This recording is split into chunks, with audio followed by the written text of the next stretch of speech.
반갑습니다. 이상원 교수입니다. 오늘은 데살로니가 전후서 강의 15번째 시간 제8장 고난 중에도 믿음을 잃지 않은 성도, 본문은 데살로니가 후서 1장 1절에서 12절, 4개의 소주제 가운데 네 번째 소주제를 다루겠습니다. 세 번째 주제는 데살로니가 후서 1장 5절에서 10절까지 성도의 고난은 하나님의 심판의 표다라는 주제, 그리고 1장 11절부터 12절까지 한 단원을 마무리하는 마무리 기도에 대해서 같이 살펴보겠습니다. 먼저 데살로니가 후서 1장 5절에서 10절까지 성도의 고난은 하나님의 심판의 표라는 주제로 다루는 본문을 같이 상고하도록 하겠습니다. 데살로니가 교회 성도들은 바울이 체류하고 있을 때뿐만 아니라 바울이 떠난 후에도 계속되는 유대인들의 방해 공작 때문에 고통을 받고 있었습니다. 따라서 이들에게 있어서는 계속되는 고난 가운데서 믿음을 지키는 일이 시급한 당면 과제였고, 이 사정을 잘 알고 있던 바울의 관심도 고난의 문제에 집중될 수밖에 없었습니다. 따라서 바울은 고난의 의미에 대해서 5절에서 10절까지 길게 서술합니다. 바울이 이 문제를 반복해서 거론한다는 것은 데살로니가 교회 성도들을 생각할 때마다 항상 이 문제가 마음에 걸렸다는 것을 뜻합니다. 바울은 성도의 고난, 하나님의 공의, 재림이라는 세 가지 주제를 통합해서 논의를 전개합니다. 바울에게 있어서 성도가 받는 고난은 어떤 의미를 지니고 있을까요? 성도의 고난에 대한 바울의 해석의 핵심은 5절 앞부분에 천명되어 있습니다. 이는 하나님의 공의로운 심판의 표요. 여기서 우리는 바울의 깊이 있는 고난 신학을 만납니다. 성도들이 죄도 없이 억울하게 고난을 받을 때 사람들은 자연스럽게 하나님은 불공평하시지 않은가? 만일 하나님이 공평하시다면 어떻게 죄 없는 사람들이 고난을 받을 수 있단 말일까? 라는 의문을 품게 됩니다. 그런데 바울은 이 같은 상식을 정반대로 뒤집어서 성도들이 죄 없이 고난을 받는 것이 바로 하나님이 공의로운 심판을 하고 계신다는 증거다라고 선언하고 있는 것입니다. 얼마나 의외의 선언이며 의표를 찌르는 선언입니까? 인간의 상식과 예상을 뛰어넘는 영역에서 진리가 선포되고 현실에 대한 해명이 나오고 있기 때문에 하나님의 말씀은 경이로운 것이요, 단순히 인간의 상식적인 머리에서 나올 수 없는 것입니다. 바울은 무슨 뜻인지 도무지 납득이 가지 않는 선언을 해놓은 후에 그 의미를 차근차근 설명해 갑니다. 성도들이 고난을 받는 것이 하나님의 공의로운 심판의 표라는 말의 첫 번째 의미는 5절 하반절에 소개됩니다. 너희로 하여금 하나님의 나라에 합당한 자로 여김을 받게 하려 함이니 그 나라를 위하여 너희가 또한 고난을 받느니라. 첫 번째 의미는 성도들이 고난을 받을 때 하나님 나라에 합당한 자로 여기심을 받게 되고, 이로써 우리는 하나님의 심판이 공의롭다는 것을 깨닫게 된다는 것입니다. 이 본문에서 말하는 하나님의 공의로운 심판은 좀 더 넓은 의미에서 하나님의 공의로운 판단이라고 이해할 수 있습니다. 우리는 무엇을 가리켜서 공의롭다고 말합니까? 저울의 비유를 한번 들어보겠습니다. 공평한 저울은 어떤 저울일까요? 저울 왼편에 올려놓은 물건의 무게와 저울 오른편에 올려놓은 추의 무게가 같아서 저울이 균형을 이룰 때 우리는 공평한 저울이라고 말합니다. 그러면 저울의 비유를 이용하여 본문의 의미를 한번 살펴봅시다. 저울의 한편에는 무엇이 있습니까? 데살로니가 교회 성도들이 억울하게 유대교인들로부터 받는 고난과 고통이 있습니다. 데살로니가 교회 성도들은 아무런 잘못도 없는데 억울하게 환난과 핍박을 당해야 했기 때문에 이로 인하여 하나님의 공의의 저울은 한쪽으로 무겁게 기울어질 수밖에 없었습니다. 이 현실 하나만을 보게 되면 당연히 하나님은 공의롭지 못하신 하나님, 불의하신 하나님이 될 수밖에 없고, 그런 판단은 타당한 판단입니다. 그런데 하나님은 저울의 반대편에 데살로니가 교회 성도들을 하나님 나라에 합당한 자로 여겨주시는 축복을 올려놓으셨습니다. 그러자 저울이 균형을 이루었습니다.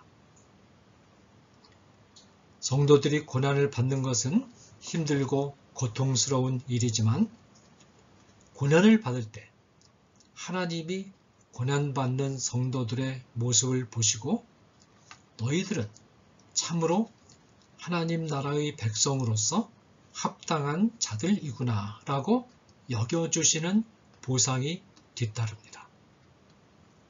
하나님은 성도들이 결코 아무런 보상도 받지 않고 고난과 고통만을 당하도록 방치하시는 분이 아닙니다. 하나님은 공의의 하나님이십니다. 하나님은 이 세상에서 일어나는 불의에 대해서 결코 그냥 지나치시는 법이 없습니다. 적절하게 보상하셔야 할 것은 반드시 보상하시고, 적절하게 형벌을 내려야 할 사안에 대해서는 적절하게 형벌을 내리시는 분입니다. 성도들이 고난을 받음으로써 하나님으로부터 하나님 나라에 합당한 자로 여김을 받는 축복을 받게 된다면 그것으로 이미 고통은 상쇄되어 버린 것 아닙니까? 그런데 여기서 우리가 잠깐 주목해야 할 점이 있습니다. 이 논점은 5절에서 두 번 반복되어 나타나는데, 하나는 여김을 받는다 라는 표현입니다. 성도들이 고난받는 광경을 보신 하나님이 성도들을 하나님 나라에 합당한 존재로 여겨주십니다. 여겨주신다 라는 표현은 매우 중요한 표현입니다. 이 표현이 왜 중요합니까? 여겨주신다 라는 말은 상대방이 아무런 자격이 없는데도 불구하고 자격을 갖춘 자로 인정해 준다는 뜻을 담고 있습니다. 여긴다는 표현은 장차 바울이 서술하게 될 위대한 서신인 로마서에서 인간이 하나님 앞에서 의롭다 칭함을 받는 사건을 서술할 때 사용된 핵심 개념입니다. 이 서신에서 바울은 아브라함을 예로 들면서 믿는 자들은 하나님 앞에 내세울 만한 공로가 없음에도 불구하고 하나님이 이들을 의롭다고 여겨 주셨기 때문에 의인이 되었다고 말합니다. 로마서 4장 1절에서 5절 말씀. 바울은 칭의 사건을 서술할 때 사용한 여기신다라는 단어를 성도의 고난의 의미를 해석할 때도 사용합니다. 이것은 무엇을 의미합니까? 성도들이 받는 고난 그 자체가 어떤 공로가 되어서 성도들이 하나님 나라에 합당한 자가 되는 것이 아닙니다. 성도들이 받는 고난 그 자체도 하나님 앞에 내놓을 만한 공로가 될 수 없습니다. 그러나 하나님은 고난받는 성도들을 긍휼히 보시고 이들이 당하는 고난을 은혜로 인정해 주셔서 성도들을 하나님 나라에 합당한 자로 여겨 주십니다. 또 하나의 표현이 같은 논점을 보여줍니다. 그것은 그 나라를 위하여 너희가 또한 고난을 받느니라 라는 말씀입니다. 이 말씀이 왜 중요합니까? 여기서 우리는 고난을 받음으로써 하나님의 나라를 얻는다라고 되어 있지 않다는 사실에 유의해야 합니다. 성도들은 이미 얻은 하나님의 나라를 위하여 고난을 받는 것일 뿐입니다. 고난이 일종의 공로가 되어서 그 공로에 근거해서 하나님 나라의 백성이 되는 것이 아닙니다. 다만 고난을 통하여 하나님 나라의 영광과 진리에 더욱 깊숙이 참여하며 그 나라의 감추어진 뜻과 의미를 더욱 많이 발견하고 깨닫게 될 뿐입니다. 우리는 고난을 받음으로써 그 공로에 근거해서 그리스도를 구주로 맞아들일 수 있게 되는 것이 아닙니다. 우리는 믿음으로 값없이 영접한 그리스도를 위하여 고난을 받는 것이며 그의 남은 고난을 우리의 삶 속에서 채워가는 것 뿐입니다. 따라서 우리는 고난을 하나님의 나라를 획득하는 조건으로 승격시키고 있는 몰트만과 같은 현대신학자의 입장을 수납할 수 없습니다. 5절에서 말한 것은 하나님의 공의의 심판이 일부 실현되는 것에 지나지 않습니다. 더 철저하고 완전한 하나님의 공의가 장차 실현됩니다. 그것이 6절과 7절 상반절에 기록되어 있습니다. 너희로 환난을 받게 하는 자들에게는 환난으로 갚으시고 환난을 받는 너희에게는 우리와 함께 안식으로 갚으시는 것이 하나님의 공의시니. 이 선언을 통해서 우리는 이제 하나님의 공의가 얼마나 철저하게 실현되는가를 볼 수 있습니다. 장차 형편이 역전되는 때가 옵니다. 현재 성도들을 괴롭히고 환난 받게 한 자들은 자신들의 악행에 상응하는 환난을 받게 되고 현재 억울하고 힘없이 환난을 받아야 했던 자들은 안식을 보상으로 받는 날이 옵니다. 여기서 말하는 안식은 현세에서 핍박과 고난을 받으면서 겪어야 했던 긴장과 고통으로부터의 자유라는 의미로 해석하면 됩니다. 이렇게 해서 하나님의 공의의 저울이 완전히 균형을 맞추는 때가 옵니다. 그때가 언제입니까? 바로 예수 그리스도께서 재림하시는 때입니다. 7절 하반절이 그것을 말하고 있습니다.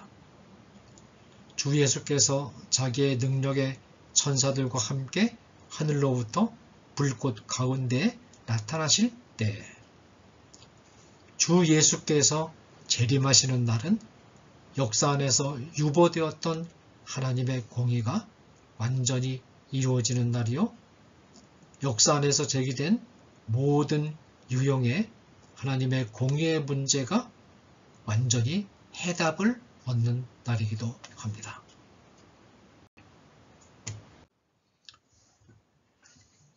계속되는 8절에서 10절까지에서 바울은 재림 때에 완성될 하나님의 공의에 대하여 좀 더 넓은 관점에서 보완 설명을 합니다.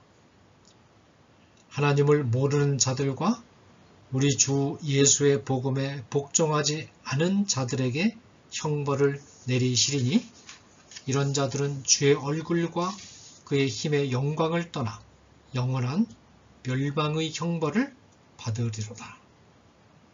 자, 앞에서는 성도들에게 박해를 가하는 사람들을 적시해서 이들에게 환난이 주어질 것이라고 말했는데, 여기서는 하나님을 믿지 않는 불신자들 전체로 범위를 확대해서 이들이 영원한 멸망의 형벌을 받을 것을 예고합니다. 영원한 멸망이란 영생에 대립하는 개념입니다.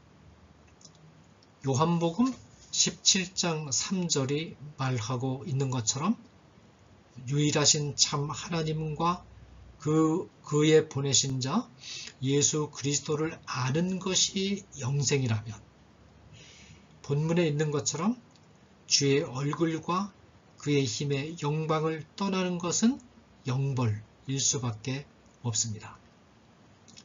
반면에 성도들에게는 어떤 일이 일어납니까? 10절입니다. 그날에 그가 강림하사 그의 성도들에게서 영광을 받으시고 모든 믿는 자들에게서 놀랍게 여김을 얻으시리니.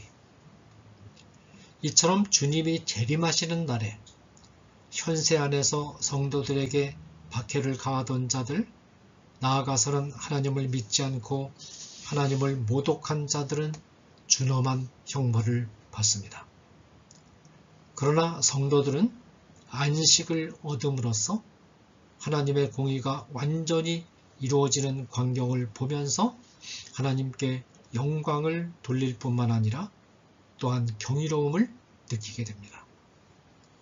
바울은 데살로니가 교회 성도들이 이와 같은 바울의 가르침을 믿음으로 받아들였다고 칭찬합니다. 이는 우리의 증거가 너희에게 믿어졌음이라. 우리는 두 가지 논점에 잠깐 주목하고 지나갈 필요가 있습니다.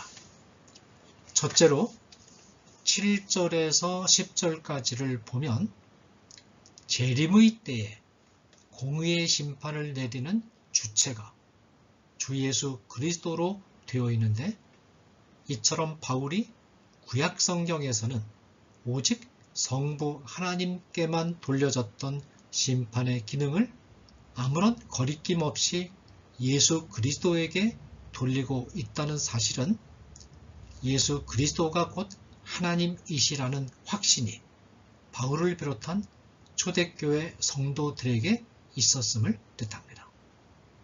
둘째로 우리말 성경에는 뚜렷이 나타나 있지 않지만 헬라어 원문 성경에는 10절에 그날에 강림하사라는 표현에서 그 날이 아직 확인되지 않은 미래의 어떤 시점이라는 점이 확실하게 표현되어 있습니다.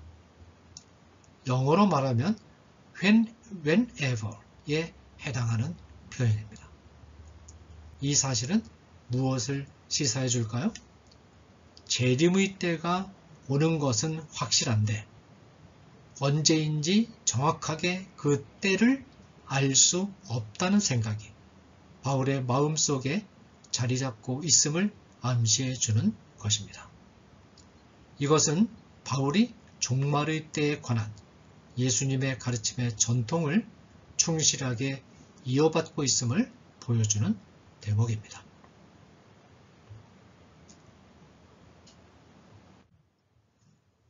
자, 그 다음에 1장 11절에서 12절까지 서술되어 있는 한 단원의 마무리 기도를 살펴보겠습니다. 5절에서 10절까지에서 하나님의 공의가 실현되고 현세에서 고난에 시달리던 성도들이 한없는 위로와 안식을 얻는 재림의 때로 데살로니가 교회 성도들을 초대했던 바울은 다시 현실로 돌아옵니다. 현실에서는 여전히 핍박과 박해가 계속되고 삶은 힘들고 고달픕니다. 그것은 마치 아름답고 달콤한 꿈을 꾸면서 감미로움에 한껏 젖어 있다가 잠에서 깨어나 보니 졸리고 피곤한 몸으로 출근해야 하는 현실이 기다리고 있는 것과도 같습니다. 이 현실은 인간의 힘만으로는 이겨내기가 어렵습니다. 하나님의 은혜와 능력이 필요합니다. 이제 바울은 이런 현실 속에서 살아야 하는 데살로니가 교회 성도들을 위하여 기도하는 것으로 서신의 첫 번째 단원을 마무리합니다.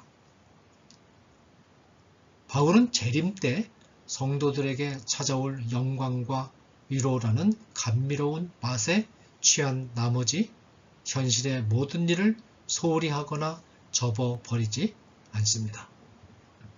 바울은 데살로니가 교회 성도들의 관심과 시야를 다시 현실로 돌리면서 이들이 현실의 삶을 바르게 살아낼 수 있도록 기도합니다. 재림의 소망을 품은 성도는 그 소망에서 얻은 영적인 힘으로 어둡고 칙칙한 현실의 삶에 결연하고 힘찬 태도로 임해야 합니다. 이와 같은 바울의 입장도 역시 예수님의 종말관의 전통 위에 서 있는 것입니다. 예컨대 예수님은 마가복음 13장에서 종말의 때에 관한 교훈을 주신 후에 결론적으로 주어진 사무에 충실하는 것이 가장 좋은 종말의 때의 준비 방식이라고 말합니다. 사무는 현실에 속한 일입니다. 종말의 때를 말한 뒤에는 언제나 현실로 돌아오는 것입니다. 바울의 기도 내용은 세 가지로 구성되어 있는데 이 세 가지 내용이 모두 현실 속에서의 윤리적인 실천과 관련된 내용입니다. 곧 종말론적인 전망이 현실에서 기독교인다운 삶을 더 잘 영위하는 것을 가능하게 하는 동기로 작용하고 있다는 것입니다. 바울은 먼저 데살로니가 교회 성도들이 하나님의 부르심에 합당한 자로 역임을 받을 수 있도록 기도합니다. 여기서 말하는 부르심은 간단히 말해서 예수님을 구주로 영접하고 믿도록 부르시는 것을 말합니다.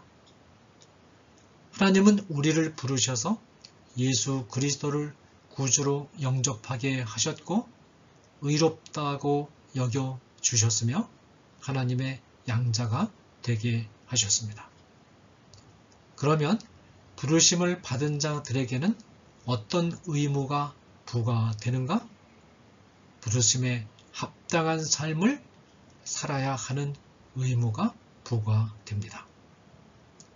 바울은 데살로니가 교회 성도들이 현실 속에서 부르심에 합당한 삶을 살도록 기도합니다. 다음으로 바울은 모든 선을 기뻐함과 믿음의 역사를 능력으로 이루게 하실 것을 위해서 기도합니다. 선한 일에 대한 욕구 그리고 믿음에서 우러나오는 행동은 능력으로라야 가능함을 바울은 잘 알고 있습니다. 여기서 말하는 능력은 성령의 능력을 말합니다. 곧 바울은 성령께서 데살로니가 교회 성도들에게 능력을 주셔서 이들이 선을 추구하고 믿음의 행동을 훌륭히 수행할 수 있도록 기도합니다. 세 번째 기도는 12절에 있는 것처럼 주 예수의 이름이 데살로니가 교회 성도들 가운데서 영광을 받고 데살로니가 교회 성도들은 주 예수 안에서 영광을 받는 것입니다. 그런데 이처럼 데살로니가 교회 성도들이 주 예수 이름이 영광을 얻는 삶을 사는 것은 인간 자신의 힘만으로는 불가능하기 때문에 우리 하나님과 주 예수 그리스도의 은혜대로 이 일이 이루어지도록 바울은 간구합니다. 바울의 기도 제목을 보면 재림 문제의 골몰에 있는 데살로니가 교회 성도들이 재림의 때를 향한 소망을 마음속에 간직하도록 장려하면서도 현실 속에서 주어진 삶에 충실할 것을 강조하고 있음을 알 수 있습니다. 동시에 바울은 이 삶을 살아내는 것이 결코 인간 자신의 힘과 지혜만으로는 불가능한 것임을 이해하고 철저하게 하나님 중심으로 이 삶이 이루어질 수 있도록 데살로니가 교회 성도들을 하나님께 의탁합니다. 부르심에 합당한 삶도 하나님이 합당하다고 여겨 주셔야만 비로소 이루어지는 것이고 선을 추구하고 믿음으로 행하는 것도 성령의 능력을 받아야만 비로소 가능한 것이고 주 예수의 이름을 영화롭게 하는 것도 하나님의 은혜를 받아야만 가능한 것이기 때문입니다. 감사합니다.